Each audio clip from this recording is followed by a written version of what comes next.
I'd like to begin by yielding 2 minutes to my distinguished colleague from California from the Armed Services Committee, someone who has led this Congress to try to stop the transfer of cluster munitions, the gentlelady from California, Ms. Jacobs.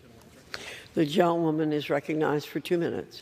Well, thank you, Congressman Gates, for your partnership on this important issue.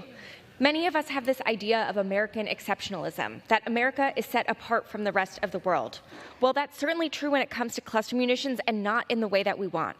America is an outlier. We are one of the few countries that hasn't become party to the Convention on Cluster Munitions, and that is a grave mistake. These weapons maim and kill indiscriminately.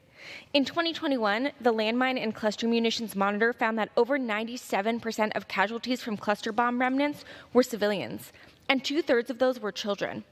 That's because these bomblets are small, colorful, and interesting shapes, so to children they look like toys.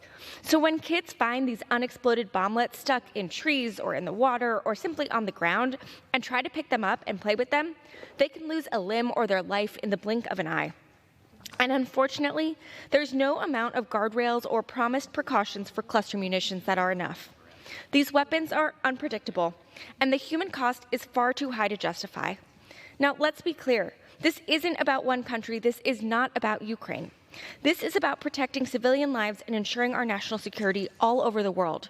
Because sending these weapons anywhere makes us complicit in unavoidable civilian harm and creates blowback that undermines our national security.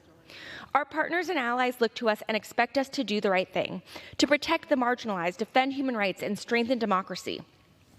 This reputation is what allows us to build and maintain international coalitions that further our goals. But if other countries don't look up to us and don't expect us to do the right thing, we will be alone on the world stage. So I urge my colleagues from both sides of the aisle to avoid all of these horrific consequences and support our bipartisan amendment to ensure that no funds can be used to transfer cluster munitions. Thank you, Congressman Gates. I yield back.